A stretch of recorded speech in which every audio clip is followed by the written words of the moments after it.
নমস্কার বন্ধুরা, welcome back to my channel Bengali job news. তো আজ আমরা আলোচনা করব ডক্টর অনিশ চট্টোপাধ্যায় স্যারের বইয়ের EVS MCQ এর সেকেন্ড চ্যাপ্টার, যেটা রয়েছে যে ইকোলজি ও ইকোসিস্টেমের সমস্ত MCQ প্রশ্ন এবং উত্তর নিয়ে।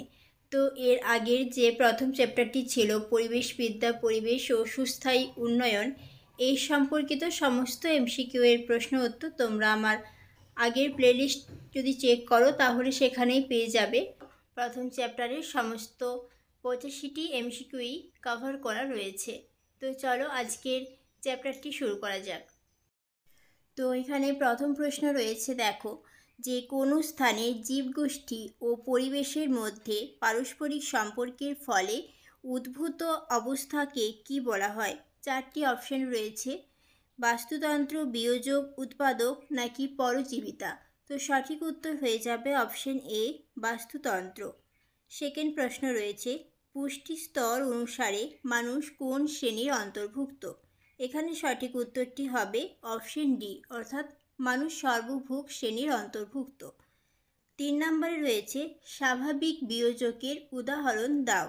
এখানে 4টি অপশনের মধ্যে সঠিক উত্তর হচ্ছে অপশন এ, অর্থাৎ ব্যাকটেরিয়া ও ছত্রাক হলো স্বাভাবিক বিয়োজক।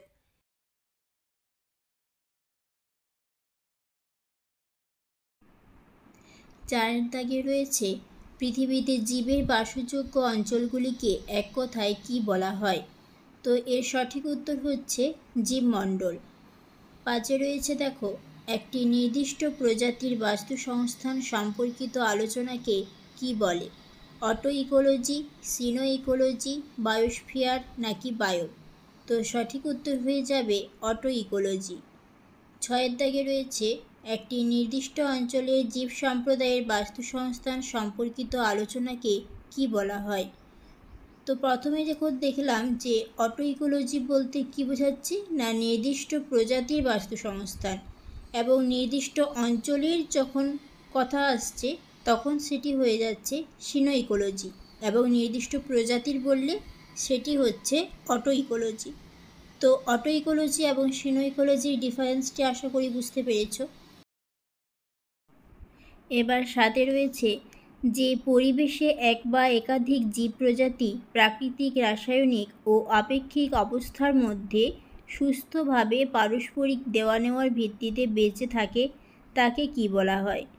না যেখানে সুস্থভাবে পারস্পরিক একটা সম্পর্ক দেখতে পাচ্ছি, যে পরিবেশের সমস্ত জীব প্রজাতিরা প্রাকৃতিকভাবে বেঁচে থাকছে, তো সেটাকে অবশ্যই প্রাকৃতিক বাসভূমি বা হ্যাবিটেট বলা হয়ে থাকে। 8 রয়েছে, যে বাস্তুতন্ত্রের বিভিন্ন স্তরে শক্তির প্রবাহকে কি বলে? তো বিভিন্ন যে স্তর আছে বাস্তুতন্ত্রের, এই সম্পর্কিত তোমরা যদি বিস্তারিতভাবে জানতে চাও তাহলে অবশ্যই জানিও, পরবর্তী ক্লাসে এর ডিটেলসে আমরা আলোচনা করব। তো এর সঠিক উত্তর হয়ে যাচ্ছে এনার্জি বায়োটিক্স। 9 রয়েছে, বাস্তুতন্ত্রে উদ্ভিদ গোষ্ঠী সংক্রান্ত আলোচনাকে কি বলা হয়ে থাকে? ফেনোলজি, ইকোবায়োলজি, ফনেটিক্স নাকি বটানি। তো উদ্ভিদ গোষ্ঠী সংক্রান্ত হলে সেটি হচ্ছে ফেনোলজি। 10 রয়েছে, দেখো ইকোলজিক্যাল পিরামিড প্রথম প্রবর্তন কে করেন? না ইকোলজিক্যাল পিরামিড প্রথম প্রবর্তন করেন হলো ট্যান্সলে। পরের প্রশ্ন, জীব ভরের একক কী? না জীব ভরের একক হচ্ছে কিলোগ্রাম। 12 রয়েছে, বাস্তুতন্ত্রের শক্তি প্রবাহের এককে কি বলা হয়? শক্তি প্রবাহের একক হলো কিলো ক্যালোরি। এবার 13 নম্বরে রয়েছে, এলটোনিয়ান পিরামিড কাকে বলা হয়ে থাকে? শক্তির পিরামিডকে, বর্গাকার ভূমির পিরামিডকে, না ইজিপ্টের পিরামিডকে, নাকি ত্রিভুজাকার ভূমির যে পিরামিড। না এলটোনিয়ান পিরামিড বলতে শক্তির যে পিরামিড তাকে বলা হয়ে থাকে এলটোনিয়ান পিরামিড। 14 রয়েছে, দেখো স্ট্যান্ডিং ক্রপ বলতে কি বোঝায়? সমস্ত উৎপাদক, সমস্ত উদ্ভিদ, সমস্ত খাদক নাকি বিভিন্ন খাদ্যস্তরের সমস্ত জীব।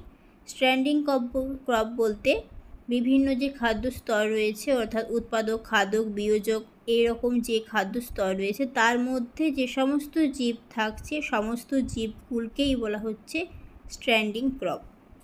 15 দাগে রয়েছে, সুন্দরবনের বাদাবনের বাস্তুতন্ত্রের একটি প্রাণী কী? সুন্দরবনের যখনই বলছে তো বুঝতেই পারছো সঠিক উত্তর হচ্ছে বাঘ। 16 দাগে রয়েছে খাদ্য শৃঙ্খলের মাধ্যমে দূষণকারী বস্তুর বিস্তারকে কী বলা হয়ে থাকে? খাদ্য শৃঙ্খলের মাধ্যমে দূষণকারী বস্তুর বিস্তারকে, অর্থাৎ এটি হচ্ছে জৈব বিস্তার হলো সঠিক উত্তর। 17 নম্বর প্রশ্ন, পৃথিবীর স্থায়ী বৃহত্তম বাস্তুতন্ত্র কী? স্থায়ী এবং বৃহত্তম যেগুলো যা রয়েছে তার মধ্যে সবথেকে বৃহত্তম আমরা বুঝতে পারছি যে সমুদ্র, তো এবং স্থায়ী যেহেতু তো সমুদ্রের বাস্তুতন্ত্রকে স্থায়ী বৃহত্তম বাস্তুতন্ত্র বলা হয়ে থাকে। 18 দাগে রয়েছে যে বাস্তুতন্ত্রের জীবভর বেশি, কোথায়? না জঙ্গলের মধ্যে জীবভর সবথেকে বেশি। 19 দাগের প্রশ্ন রয়েছে আলোক শক্তির রাসায়নিক শক্তিতে রূপান্তরের হারকে কী বলা হয়ে থাকে? এটি কিন্তু খুবই গুরুত্বপূর্ণ প্রশ্ন। তো এর সঠিক উত্তর হবে অপশন বি, অর্থাৎ মোট প্রাথমিক উৎপাদন। 20 দাগে রয়েছে দেখো সূর্য থেকে আসা এক একক শক্তির যতটা সালোক সংশ্লেষ প্রক্রিয়ায় উৎপাদক স্তরে আবদ্ধ হয়, সূর্য থেকে যে শক্তির সালোক সংশ্লেষ প্রক্রিয়াতে কোন স্তরে আবদ্ধ হচ্ছে না উৎপাদক স্তরে। উৎপাদক স্তরে কতটা পরিমাণ আবদ্ধ হয়? 0.1%। 21 দাগের প্রশ্নে রয়েছে ডেট্রিটাস কনজিউমার বা কর্কর ভক্ষকের উদাহরণ কী? না কর্কর ভক্ষক প্রাণী হচ্ছে নিমাটোড।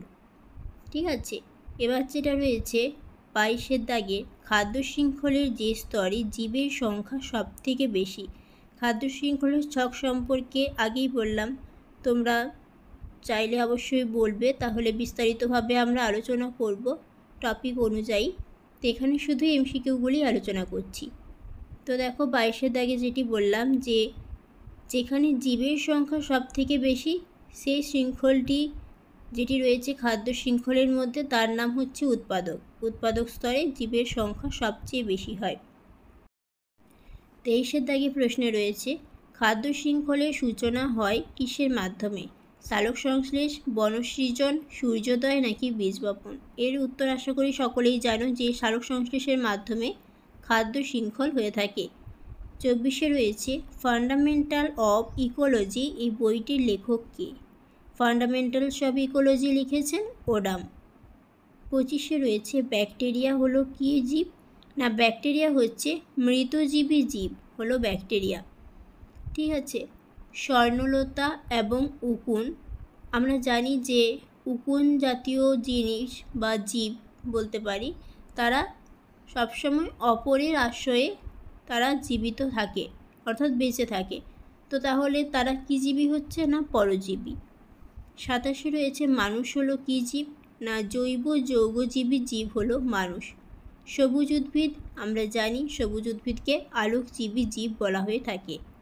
29 রয়েছে দেখো সালোক সংশ্লেষের সময় সবুজ উদ্ভিদ সূর্যালোকের কোন কণা শোষণ করে? যখন সালোক সংশ্লেষ করে সেই সময় সূর্যালোক থেকে উদ্ভিদ ফোটন কণা শোষণ করে। 30 নাম্বার রয়েছে এবং আজকের এটি লাস্ট প্রশ্ন, নাইট্রোজেন স্থিতিকারী একটি ব্যাকটেরিয়া কি? না নাইট্রোজেন স্থিতিকারী ব্যাকটেরিয়ার নাম হচ্ছে অ্যাজোটোব্যাক্টর। তো আজ এখানেই শেষ করছি। পরে আরও যে এমসিকিউগুলো রয়েছে সেগুলো আমরা আলোচনা করব নেক্সট ভিডিওর মাধ্যমে।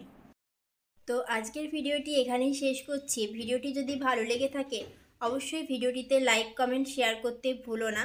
আর চ্যানেলে যারা নতুন হয়ে থাকবে অবশ্যই কিন্তু চ্যানেলটিকে সাবস্ক্রাইব করে দিও। আর তোমরা কী রিলেটেড ভিডিও চাইছো সেটি অবশ্যই কমেন্টে জানিও।